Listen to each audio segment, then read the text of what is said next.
मैं चमारों की गली में ले चलूंगा आपको, चलो मेरे साथ। चलो तो सही।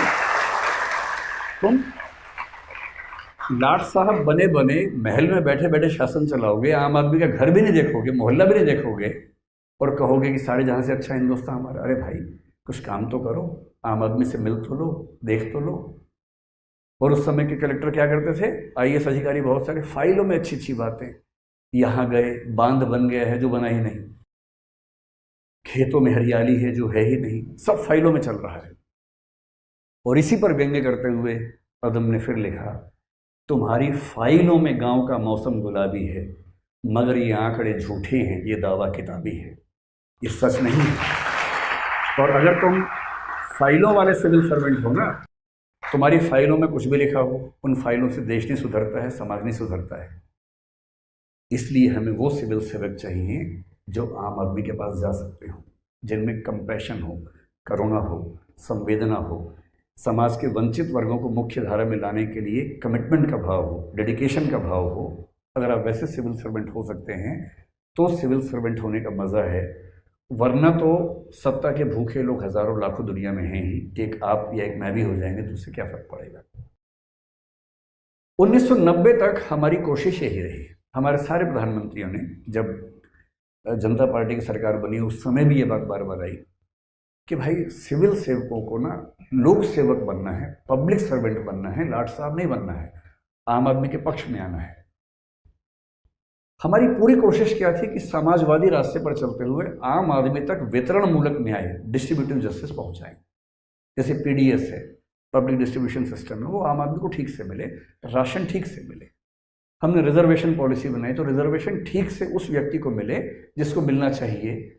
ऐसा ना हो कि रिजर्वेशन के नाम पर लूट मच जाए और कुछ लोग उसका गलत फायदा उठाएं और जिसको सच में देना था वो वहां तक पहुंच ही ना पाए, जो कि हमारे देश में कई पैमाने पर दिखता भी है कि जिस व्यक्ति के लिए रिजर्वेशन दरअसल हमने दिया उस तक पहुंचा के नहीं, इस पर बात नहीं होती है। और हुआ क्या है, कुछ वंचित समूहों के अंदर अगड़े समूह बन गए हैं, सारा फायदा वो उठा लेते हैं, और जो सचमुच वंचित व्यक्ति है उसे आरक्षण मिला नहीं। समाज ने एक कोशिश की भी और उसका फायदा हुआ भी नहीं। और 1990 के बाद दुनिया चेंज हो गई। आप सब लोग मेरे ख्याल से 21वीं सदी के लोग हैं, 2000 के बाद पैदा हुए होंगे। 1990 में आकर एक बड़ा परिवर्तन आया जहां से सिविल सर्विसेज की भूमिका में भी बदलाव दिखना शुरू हुआ। अभी तक हमारी अपेक्षा सिर्फ इतनी थी कि कलेक्टर कैसा होना चाहिए। मैं कलेक्टर कह रहा हूं लेकिन इसका मतलब आईएएस भी होता है, आईपीएस भी होता, सब होते हैं, कि ऐसा व्यक्ति जो गरीबों से, वंचितों से मेलजोल कर सके, कंपैशनेट हो, उनकी समस्याएं समझे, नीतियां उनके पक्ष में बनाए, जो नीतियां हैं उनको उनका हितार्थी या लाभार्थी बनाए, बेनिफिशियरी बनाए, न्याय करे, ईमानदार व्यक्ति हो, प्रतिबद्ध व्यक्ति हो। ये अपेक्षा हमारी उस समय तक थी, क्योंकि उस समय तक प्रशासन बहुत कठिन काम नहीं था, उस समय तक प्रशासन बहुत टेक्निकल काम नहीं था, वो तैयार नहीं है। तो कैसे एक ऐसा देश जो आम आदमी को साथ लेके चलना चाह रहा है, कैसे इस आईसीएस के माध्यम से आगे बढ़ेगा। और इसलिए उस दौर के बहुत सारे कवियों ने इन सिविल सर्वेंट्स के बारे में खूब खराब खराब लिखा है। एक कवि मुक्तिबोध नाम के हुए, शायद आपने नाम सुना होगा।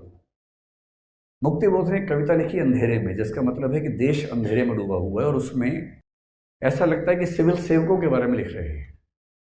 एक शब्द होता है उदरंभरी, जिसका मतलब है पेट भर गया है, और वो क्या लिख रहे हैं, उदरंभरी बन अनात्म बन गए, पेट भर गया तो आत्माहीन हो गए।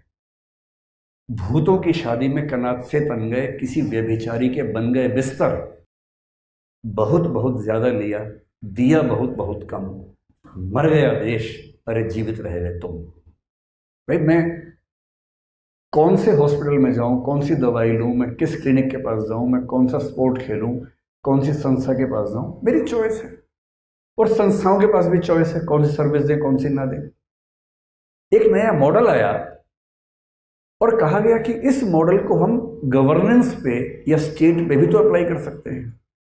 और इसका मतलब क्या होगा, वर्ल्ड बैंक ने इसका जिक्र किया कि जो जो सेवाएं सरकार मुहैया कराती है, क्या जरूरी है कि सरकार ही मुहैया करवाए? क्या ये नहीं हो सकता कि उनमें से बहुत सारी सेवाएं जो स्ट्रेटेजिक महत्व की नहीं हैं, वो निजी कंपनियां मुहैया करवाएं या स्टेट और निजी कंपनियां मिलकर मुहैया कराएं या दोनों कंपटीशन करते हुए मुहैया करवाएं।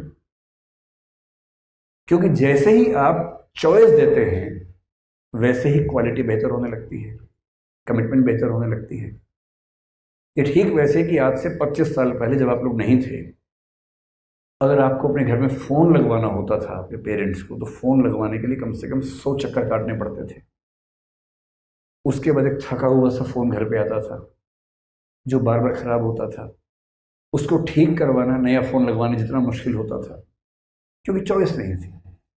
एक ही सर्विस प्रोवाइडर था, उस पर कंट्रोल किसी का था नहीं।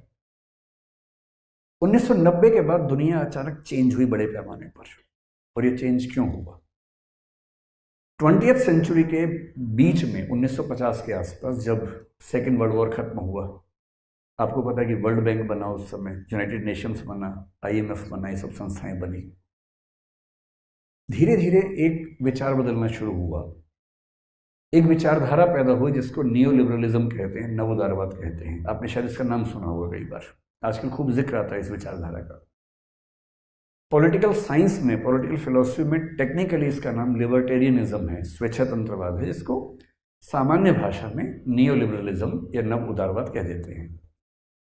आपने मिल्टन फ्राइडमैन का नाम शायद सुना हो या रॉबर्ट नॉजिक का नाम सुना हो। ये सब इस विचारधारा के प्रमुख लोग हुए। इन्होंने कहा कि अब तक हम राज्य और व्यक्ति का संबंध जिस रूप में देख रहे थे, अब उसको देखने का नजरिया बदलने की जरूरत है। पहले हम क्या मानते थे? कुछ लोग मानते थे कि भगवान ने राज्य बनाया है, व्यक्ति के लिए बनाया है। जैसे भारत में कौटिल्य ने ऐसा माना, पश्चिम में हीगल ने माना, पश्चिम में कई लोगों ने माना, अरस्तु ने माना, प्लेटो ने माना, कई लोगों ने माना। फिर कुछ लोग बोलने लगे नहीं, राज्य समझौते से बना है। आपने लॉक, हॉब्स, रूसो का नाम सुना होगा। इन लोगों ने एक कहानी गढ़ी कि सब लोग मिलके बैठे, समझौता किया तो राज्य बना। लेकिन नव उदारवाद ने इस बात को थोड़ा और आगे बढ़ाया।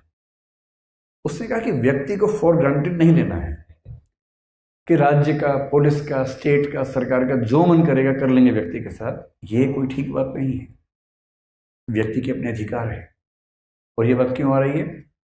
क्योंकि उस समय फ्री मार्केट इकोनॉमी आ चुकी थी, मुक्त बाजार अर्थव्यवस्था आ चुकी थी। और मार्केट में सबसे इंटरेस्टिंग बात क्या होती है? मार्केट में सबसे इंटरेस्टिंग बात है कि सर्विस प्रोवाइडर के तौर पर आप कभी भी एंटर कर सकते हैं, कभी भी एग्जिट कर सकते हैं। भाई आपका मन हुआ कि मैं एक काम शुरू करना चाह रहा हूं, आप शुरू कर दीजिए, प्रचार कीजिए, सर्विसेज दीजिए, लोग पसंद करेंगे तो खरीद लेंगे। एक दिन आपको लगा मैं काम ठीक नहीं कर पा रहा हूं या नहीं करना चाहता हूं, आप बाहर निकल जाइए। फ्री मार्केट का मतलब क्या है? Free entry, free exit. और कस्टमर के पास क्या मतलब है कि मैं आपसे लूं या आपसे लूं या आपसे लूं या किसी से ना लूं, मेरी मर्जी है।